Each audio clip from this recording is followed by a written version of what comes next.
De los expedientes sobre casos militares reclutados por el narco, resalta el caso del capitán Tornés, como se hacía llamar el sargento Francisco Tornés Castro, posiblemente el primer reclutador de caiviles para la delincuencia organizada en México. Junto con él, otro caso donde el hermetismo ha sido la norma es el del cabo de las Fuerzas Especiales Pedro Vázquez Torres, escolta del jefe de los Zetas Heriberto Lascano, muerto en octubre de 2012, en Coahuila, y a quien desde aquella fecha se le perdió la pista. Aquella operación era una operación donde se requería que todos los que iban a participar actuaran en coordinación perfecta. Al menos eso tenía en mente el capitán Francisco Tornés cuando planeó aquel golpe contra una de las principales sucursales bancarias en Acapulco.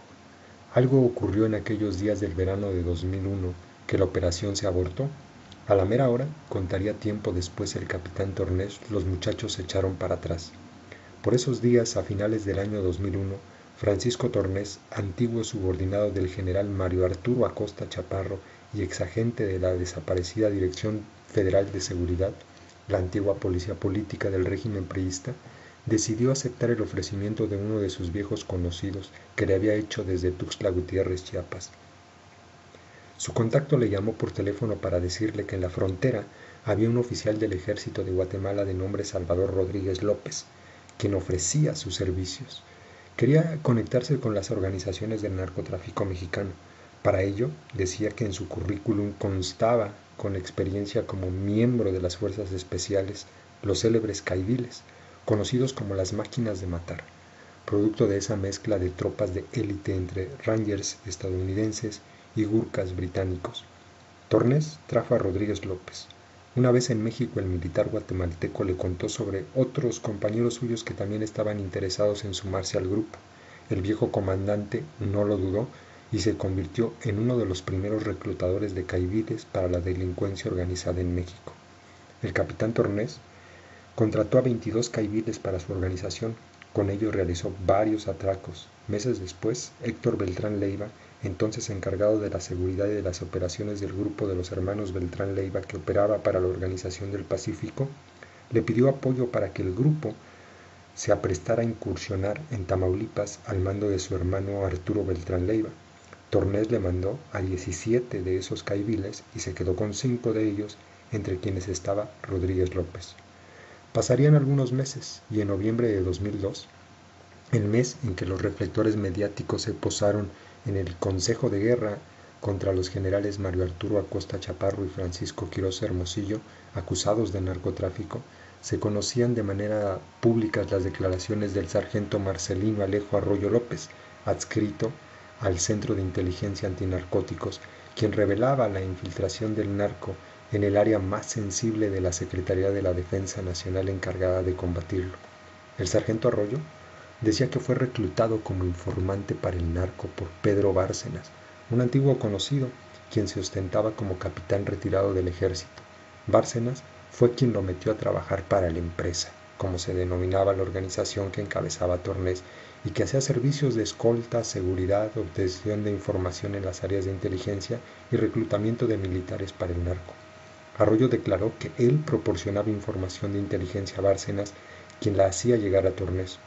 Por lo general, cuando el personal de análisis del CIAN me hacía encargos para recabar información relacionada con domicilios, teléfonos, vehículos, identificar números celulares, entre otras cosas, yo clasificaba esa información y se la hacía llegar a Pedro Bárcenas, quien se la llevaba a sus superiores, decía.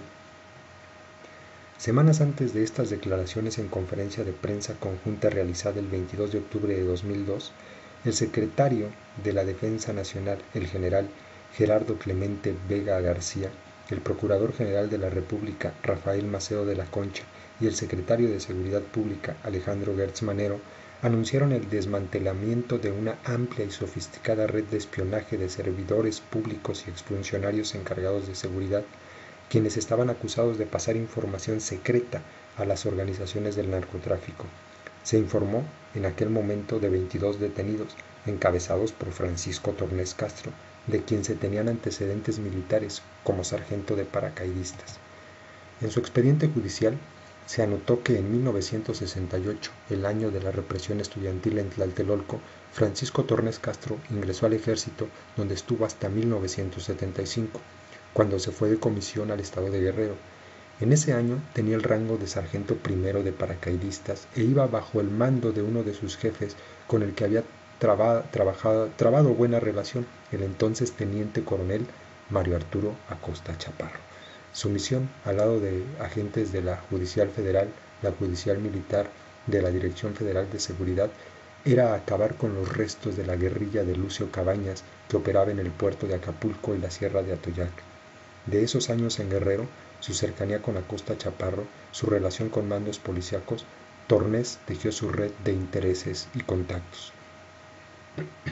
La PGR, en un boletín del 28 de octubre de 2004, informaba que un tribunal unitario había ratificado la sentencia de 15 años de prisión por delincuencia organizada para el capitán Tornés, quien purga su condena en la prisión de máxima seguridad de Puente Grande, Jalisco, junto con el sargento Arroyo López, quien estuvo procesado por tribunales militares.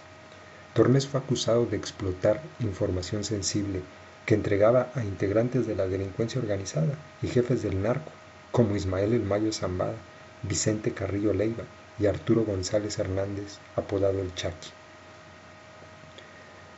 La historia del cabo Pedro Vázquez Torres, quien ingresó al ejército en 1995 y realizó el curso de Fuerzas Especiales, podría pasar como una de tantas que en el año 2001 se caracterizaron por dejar al ejército para unirse a la delincuencia organizada, solo que su caso está ligado muy de cerca a la actividad diaria que realizaba hasta poco antes de que se anunciara su fallecimiento. El antiguo Z3, como se conocía a Heriberto Lascano, jefe de los Zetas, quien murió en octubre de 2012 en Coahuila. El secretario de la Defensa Nacional reservó la información sobre cursos, unidades y áreas en las que participó mientras estuvo en servicio activo el cabo Vázquez Torres.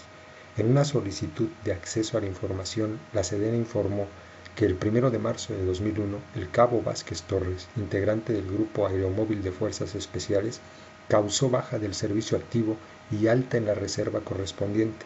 La dependencia se negó a precisar cuáles fueron los cursos que realizó, qué tipo de preparación obtuvo y en qué unidades prestó su servicio. De acuerdo a 4 fuentes del ejército entrevistadas por separado, Vázquez Torres era parte de la escolta personal de Lascano. El día en que infantes de marina lo cercaron en un campo de béisbol en la ciudad de Progreso, Coahuila, Lascano se encontraba solo con uno de sus escoltas. De manera extraña, no estaba acompañado por el cabo Vázquez Torres. Las especulaciones, días después de la caída del jefe de los Zetas, comenzaron a circular en blogs y foros sobre narcotráfico que recogen opiniones de personas que se encuentran en Tamaulipas. Varios dichos aseguraban que el cabo Vázquez Torres había sido uno de los encargados de servir como señuelo y en un momento determinado hacerse a un lado para dejar que Lascano fuera capturado. El oponer resistencia, porque se dijo que ocurrió, era propio de su naturaleza del exintegrante del grupo de élite del ejército. Lascano cayó abatido el 7 de octubre. Días después su cuerpo fue robado de una funeraria en Sabinas, Coahuila. Vázquez Torres acompañó a Lascano por lo menos desde el año 2002. Fue uno de sus operadores más hábiles y de todas las confianzas. Resultó extraño que no estuviera con él el día en que la Marina lo iba a atrapar.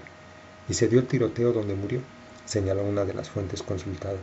La interrogante sobre si el antiguo soldado egresado de la Escuela de Fuerzas Especiales del Ejército, con sede en Santa Lucía, Estado de México, fue quien puso a Lascano, es algo que no se sabrá con precisión hasta que se le detenga, indicó otra de las fuentes. Son el tipo de casos donde la especulación forma parte de la propaganda que rodea un suceso así. No hay claridad y la información que existe muchas veces se utiliza para confundir, opinó otro de los oficiales militares consultados. Hasta la fecha no se sabe el paradero del cabo Vázquez Torres, un elemento que en 6 años obtuvo la preparación en Fuerzas Especiales, que le granjeó la confianza del otro de los grandes reclutadores de desertores y militares que se dan de baja, Heriberto Lascano.